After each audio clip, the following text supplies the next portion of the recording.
ఒకటి కృష్ణాంజనేయులు గారు చెప్తున్నారు బానే ఉన్నది, ఏదో అవతల వాళ్ళని యువతల వాళ్ళని బ్యాలెన్స్ చేస్తున్నట్టుగా మాట్లాడుతున్నారు. వాస్తవానికి వస్తే బెల్ట్ షాపులు పెట్టించి అడ్డగోలుగా అది ప్రైవేట్ పరం చేసి దాన్ని ఏ ఏరియాకి ఆ ఏరియా దందాలు చేసుకోవడానికి ఇచ్చిందే కాకుండా ఎంఆర్పి మీద స్పష్టంగా చెప్పారు జగన్మోహన్ రెడ్డి గారు. ఎంఆర్పి మీద రేట్ పెంచి మరీ అమ్ముతున్నారు.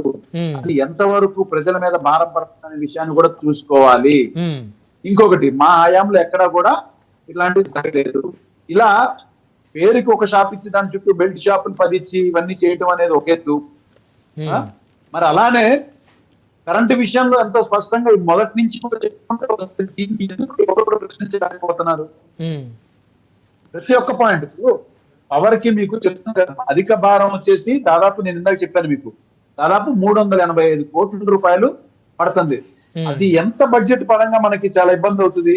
మరి అలానే ఇంకొక చిన్న విషయం ఏంటంటే, ఏదైతే పెన్షన్లు అనేవి కానీ రేషన్ అనేది కానీ పెద్దవాళ్ళు వయసులో ఉన్నవాళ్ళు వాళ్ళు దీని దగ్గర రాలేకపోవడం, ఏది రేషన్ తీసుకోవడానికి రాలేకపోవడం, ఇవన్నీ చూసి జగన్మోహన్ రెడ్డి గారు స్పందించి ఏం చేశారు, బ్యాన్లు పెట్టి ఇంటింటికి రేషన్ అందే విధంగా దాదాపు 12,000 మొబైల్ వ్యాన్స్ పెట్టారు. కూడా చాలా మంచి స్కీమ్ అని చెప్పని అందరూ చాలా హర్షించారు. ఒక ఓపిక ఉంటే బాగుంటుందండి. అయితే అందరు ఇంటికి అంటే లేదంటే రేషన్ అనేది వచ్చింది అనుకోండి, రేషన్ అనేది వస్తే అది ఎప్పుడు వచ్చిందో తెలియదు. అది వచ్చే సమయానికి వీడు పనుల్లోకి వెళ్తే తిరిగి అక్కడికి వెళ్లే సమయానికి ఆ రేషన్ అని అయిపోయిందంటే ఎవరిని అడగాల్సిన అడిగేటువంటి హక్కు లేనటువంటి వాళ్ళ స్థాయి వాళ్ళదా తీసుకునేది వాళ్ళది. అది అతను ముక్కున్నా చేసినా ఎవరిని అడిగేటువంటి పరిస్థితి, ప్రశ్నించేటువంటి శక్తి లేదు. కానీ జగన్మోహన్ రెడ్డి గారు ఇంటికి వచ్చి మీ గుమ్మం దగ్గర మీ రేషన్ పెద్దవాళ్ళకి కానీ ఆడవాళ్ళకి కానీ గౌరవించేదాకా తీసుకొచ్చి దీని ద్వారా వాళ్ళకి అందాల్సిన రేషన్ అందటమే కాకుండా దాదాపు 9,600 మంది ఒక వ్యాన్లు కొనుక్కుని వాళ్ళకు ఉపాధి కల్పించే విధంగా మొబైల్ డిస్పెన్స్ యూనిట్లు అనేటువంటి ఒక కార్యక్రమం ద్వారా అన్ని వెహికల్స్ ఇవ్వటం, దాని మీద ఏదైతే డిస్పర్స్ చేసేటువంటి రేషన్ ఇచ్చేటువంటి ఒక 2 ఎంప్లాయీస్ ఉండటం, ఈ డ్రైవర్లుగా ఉండటం, ఇవన్నీ కూడా ఒక ఎంప్లాయ్మెంట్ క్రియేషన్ అయింది కదా. అది ప్రభుత్వానికి భారం అవుతుంది, భారంగా మారుతుంది అనేది ప్రభుత్వ అభిప్రాయం. ఇంకొకటి ఏదండి, ప్రభుత్వానికి భారం అవుతుంది అనేది ప్రభుత్వ అభిప్రాయం.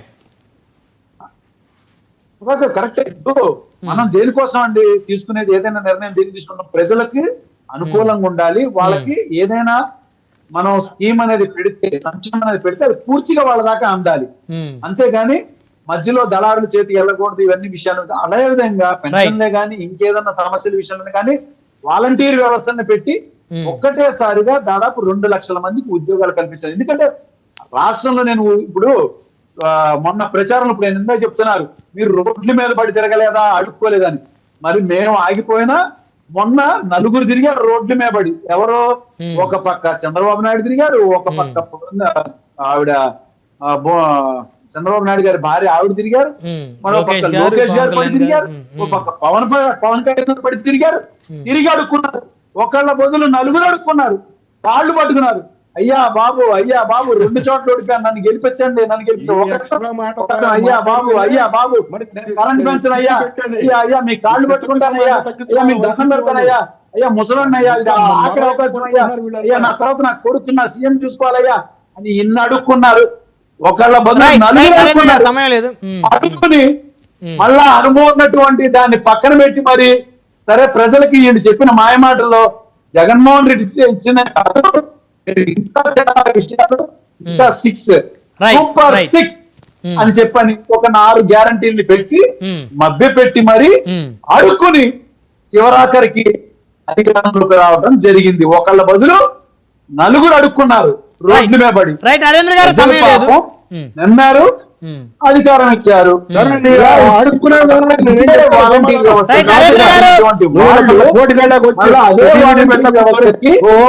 పెంచిస్తాము, నరేంద్ర గారు సమయం లేదు, దయచేసి ఆగాలి. నరసింహ ప్రసాద్ గారు కంక్లూజన్ ఇవ్వండి. సమయం